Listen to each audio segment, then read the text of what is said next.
नमस्कार किसान साथियों। चर्चा खेती बाड़ी के अंतर्गत आज हम डॉक्टर अनिल बेनीवाल से डिस्कस करेंगे नरमे की खेती के बारे में। डॉक्टर साहब, बहुत से किसान हमारे पास आते हैं या उनके फ़ोन आते हैं कि जैसे ही नरमे में पानी लगाते हैं या बारिश आती है तो उनके पौधे मुरझा क्यों जाते हैं या टाकरे टाकरे में, मतलब देसी भाषा में वो कहते हैं कि उखेड़ा आ गया। जी, तो इसका क्या कारण होता है सर? जी। सभी किसान साथियों को मेरा राम राम नमस्कार।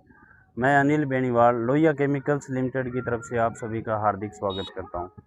किसान साथियों, अभी बहुत सारे किसान ऐसे हैं, कुछ एरिया जहाँ पर डेज़र्ट है या रेतली मिट्टी है, उन किसानों ने तो खेतों को 2-2 3-3 बार पानी दिया है। लेकिन पक्की ज़मीन वाले जो किसान हैं, जो कि कॉटन की फसल को करीब-करीब 45 से 50 दिन बाद, एक लंबे अरसे बाद पानी लगा रहे हैं। वहाँ पर मुख्यतः ये प्रॉब्लम ज़्यादा आती है पक्की ज़मीनों में, क्योंकि कहते भी है पक्की ज़मीन वाले, ये कहते हैं कि जो बिरानी नरमा बीजा हुआ है जिन लोगों के, उनमें ये समस्या बहुत कम माइनर आती है, या जहाँ जल भराव हो रहा है वहाँ।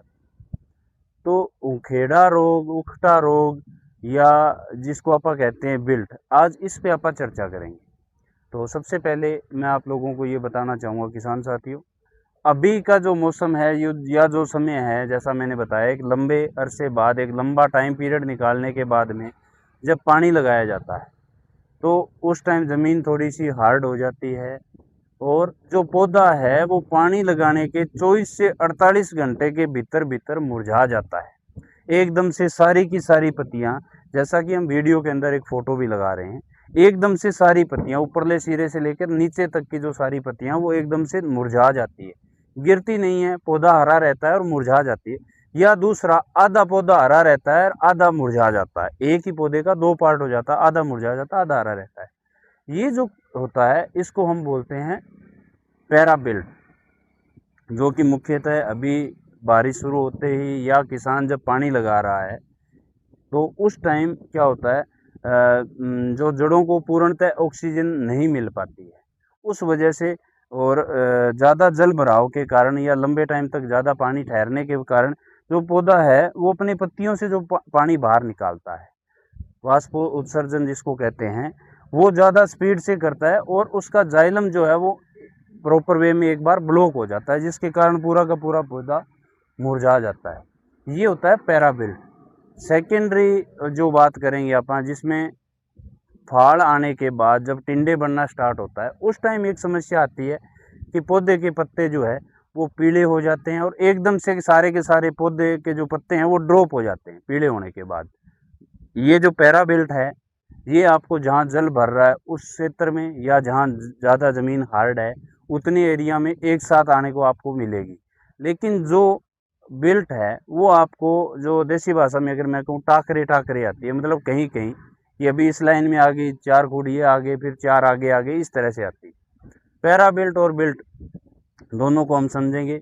ये पैराबिल्ट, जो कि पानी लगाने के 24 घंटे से 48 घंटे के भीतर जो समस्या आ रही है, ये किसी तरह का फंगस नहीं है। ये पादप जो पौधा है, उसके शरीर की संरचना है, वो चेंज होने के कारण आने वाला एक रोग कह सकते हैं इसको। लेकिन ये कोई फंगस का रोग नहीं है, ये एक तरह का पौधे का सुसाइड होता है। इसमें पौधे के जाइलम जो है ब्लॉक हो जाता है और पौधा मर जाता है। इसका सबसे गिरिजी जो कारगर उपाय है, वो ये रहता है, कोबाल्ट क्लोराइड 100 लीटर पानी में 1 ग्राम, 1 ml की, 1 जो है mg की जो डोज तैयार करते हैं।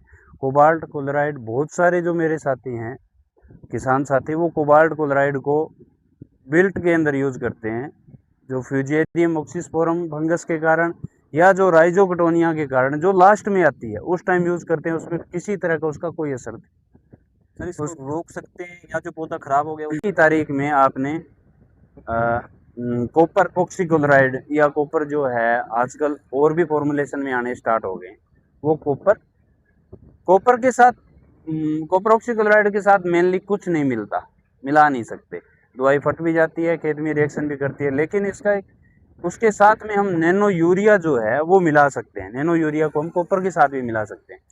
तो नैनो यूरिया और कॉपर की स्प्रे इस सिचुएशन में, जब किसान साथी आज की डेट में, जो आज से आने वाले 5, 7, 10 दिन में जो पानी लगा रहे हैं, कंपलसरी करें। ज़रूर करें। इससे आने वाली जो पैराबिल्ट है इसमें रोकथाम 100% मिलेगी आपको।